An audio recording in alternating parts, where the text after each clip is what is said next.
तो आज से कुछ दिन पहले मेरे पास एक ईमेल आया एंड सरप्राइजिंगली इस बार ये ईमेल एक पेरेंट का था।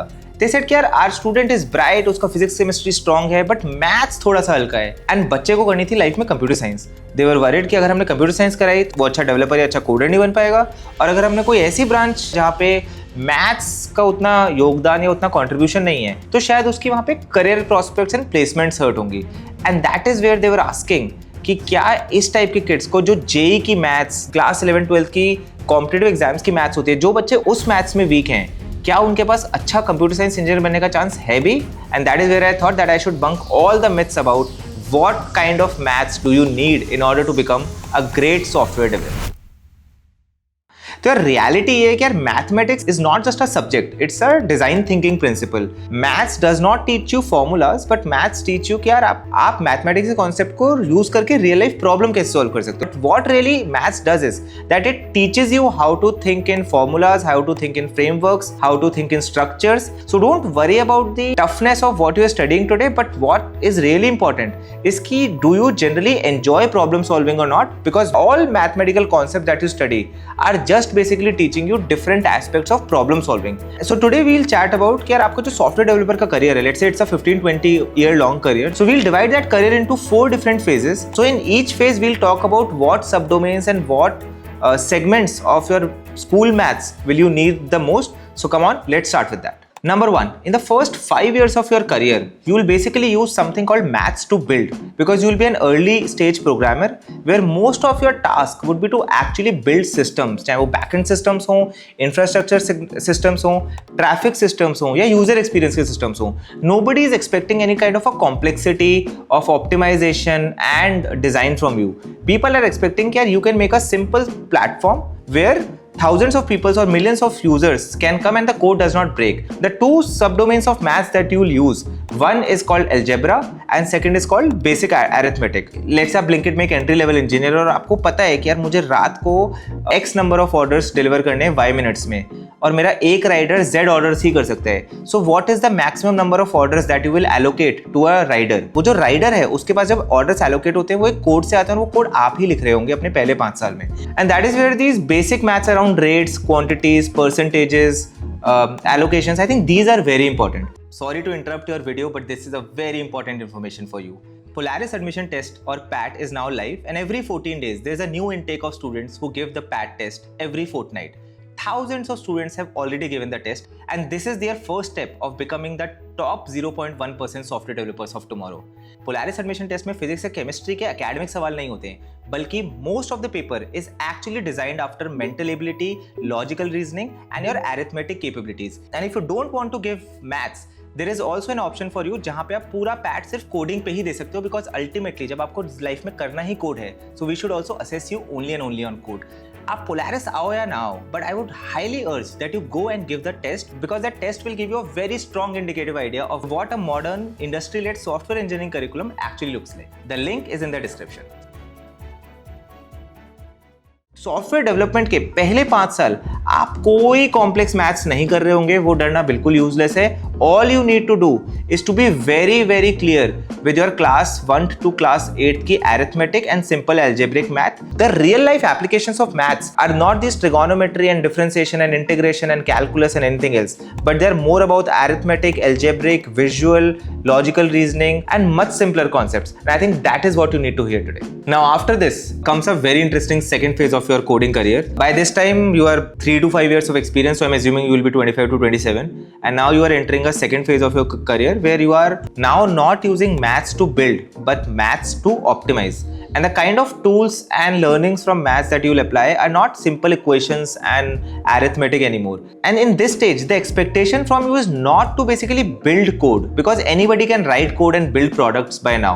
What you will be really evaluated is that how fast is your code, how accurate is your code, and how reliable and scalable is your code. You are suddenly measured on the impact of what you have built. And in this phase of career, the kind of roles that you will typically take are more around data science or machine learning or advanced front end, and even to some extent product analytics. And that is why the kind of math skill sets that you need to use are not simply arithmetic now, but now you will be dealing with more visual mathematical tools. So things like graphs, grids, patterns, or even curves and suddenly you'll start using all of these to decide what do you need to do in order to make your code do better. For example, you are a software engineer in Instagram. So now how you will be evaluated is, किसी एक आप let's say एक travel destination की reel scroll करते हो और आपने देखा होगा कि अगली 3 में से 2 रील्स आपको उसी डेस्टिनेशन की आनी शुरू हो जाती हैं, या आप let's say Indian cricket team की कुछ क्लिप्स देख रहे हो और सडनली आप देखते हो कि अगली 10 में से 5 क्लिप्स आपको उसी प्लेयर या उसी मैच की आना शुरू हो जाती हैं. Those are the kind of things that you start building, because now the engineers who are building these social media algos, they are not dabbling with simple maths. They are using logical reasoning, they are using probabilistic curves, advanced simulations to guess what do they need to do in the code to make it more addictive and more useful to the end user. So now you will graduate from an engineer who's just writing code to an engineer who's actually using pattern matching to make code even better. And that is why all sorts of our algorithmic products, चाहे वो Uber में cab finding का algorithm हो, चाहे वो social media पे content का algorithm हो, या फिर बेसिकली किसी ट्रैवल बुकिंग पे प्राइस के एल्गोरिथम हो, and all of these high paying roles are suddenly open for people who are between 7 to 10 years in their software development journey, because now they can use the probability and the reasoning concepts of maths way better than other people. And that is why जब आप level 1 से level 2 जाते हो तो 3 चीजें आपको सीखनी बहुत जरूरी है. The first is curves and graphs, second is probability and permutations and combinations, and third logical reasoning, because most of your time you will be working on only one of these two things. या तो आप existing code को पहले से better कर रहे होंगे, या फिर आप एक static code को dynamic बनाने के लिए उसमें एक algorithmic intervention कर रहे होंगे, and वो करने के लिए आपको ये तीनों चीज सीखनी super important है. इसके बाद आता है phase number 3. People assume that if you have reached this far, you can solve problems and you can solve them pretty good. This entire phase of 5 years is actually about that what problems as an engineer do you decide to solve and what do you decide to not solve. This entire phase of 5 years for you will be mostly about decision making. और वो decision making में जो आपको सबसे important mathematical aspect चाहिए होगा अपनी life में, that is nothing but if and else.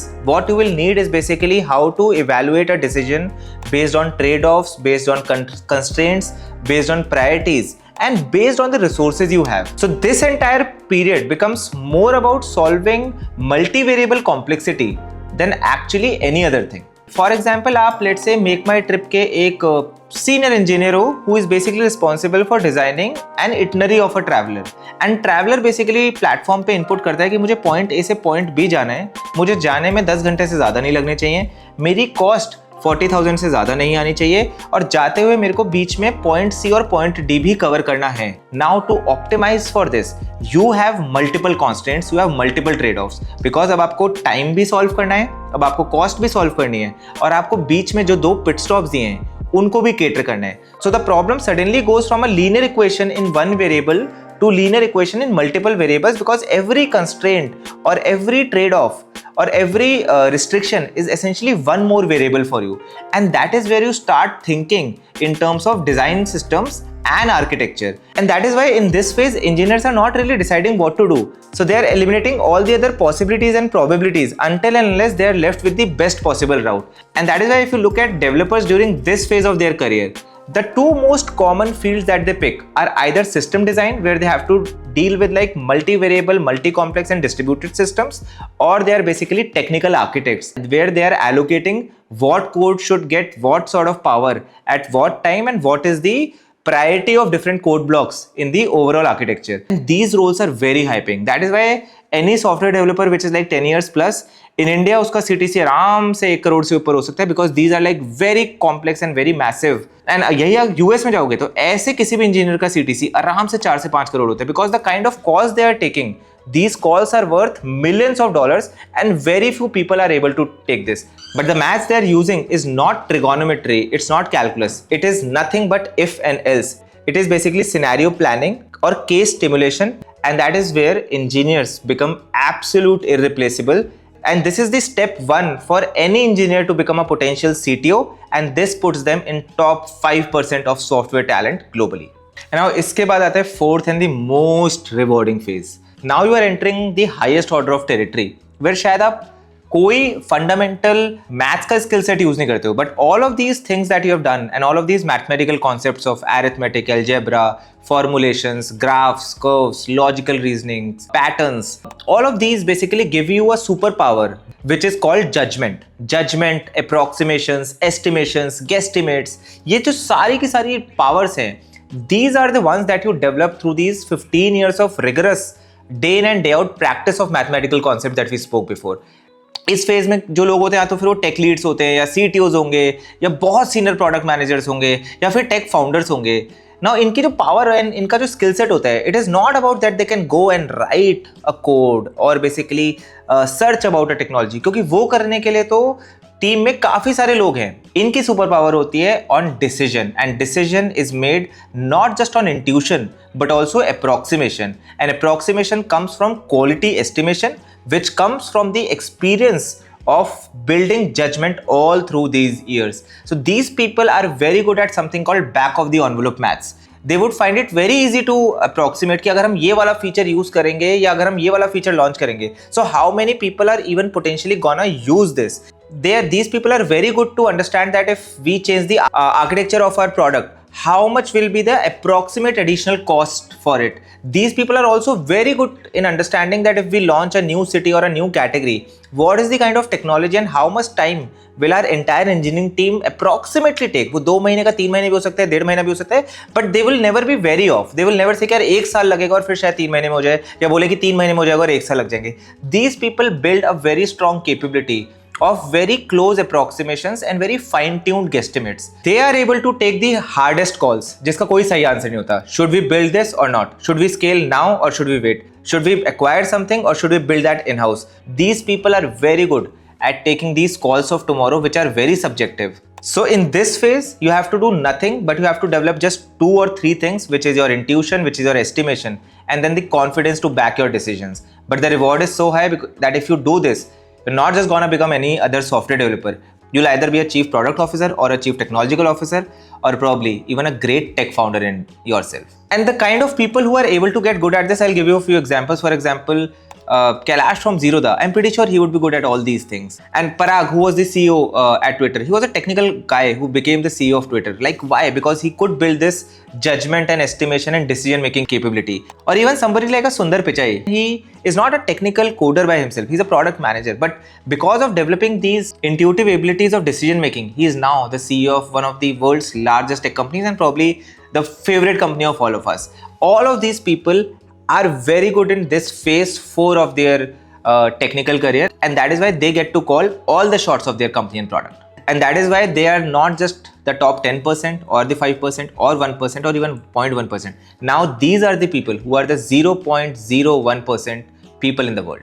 So now to finish it off, my 1 or 2 clear things to you would be that don't treat maths as a subject for your competitive examinations. Treat maths as a subject to learn mathematical models and decision makings, and think of it as a toolkit that can help you decide a lot of things in the future. Don't be worried कि यार मेरे को calculus समझ में नहीं आ रही, मेरे को फोरियर एनालिसिस समझ में नहीं आ रहा, मेरे को साइन थीटा कॉस थीटा याद नहीं आ रहा. ये सब मैटर ही नहीं करेगा. इनफैक्ट जब आप इंजीनियरिंग में चले जाओगे, specially if you go into a more modern, industry aligned and a relevant tech curriculum of today, the maths there is more industry led rather than just academic or research. The maths is more computative than just being theoretical. For example, Polaris में when kids come, we don't judge them कि उनको Fourier analysis आता था, उनको sin theta की value पता है. It does not matter because we don't think that maths is a subject for them. Maths basically teaches them what kind of mental frameworks do they have to apply at different situations and different projects of their lives. And for that, the concept of maths and the understanding of fine prints is far more important than कि उनके किसी एक competitive examination में maths में कितने number है. And that is why अगर आप देखोगे तो पैट के पेपर में भी बहुत डीप मैथ्स नहीं है. काफ़ी सारी मेंटल एबिलिटी है, काफ़ी सारे लॉजिकल रीजनिंग्स हैं, एंड काफ़ी सारा बेसिक अरिथमेटिक है, because those are the things that you studied and developed over 10-12 years of your school life. And for you to be good at that is very important if you want to become a great software developer career, and especially in today's times where AI is very relevant, this phase of maths become very important. And these skill sets also help you build very strong fundamental AI products. And this is also the start if you want to be a great AI developer. And AI uses a lot of these components that we just spoke about. And if you practice these concepts well, you are already ahead of 90% developers when you begin your AI developer career. And with that note, I would want to tell parents that don't be very afraid, even if your kid has not scored very great marks in class 11th and 12th. mathematics, it does not mean that they can't become a great coder. What they need are something very basic, and those basic things can be refined over time. So if your kid still wants to do computer science, don't hold them back and let them try out a modern day curriculum, and I'm pretty sure they'll make you real proud.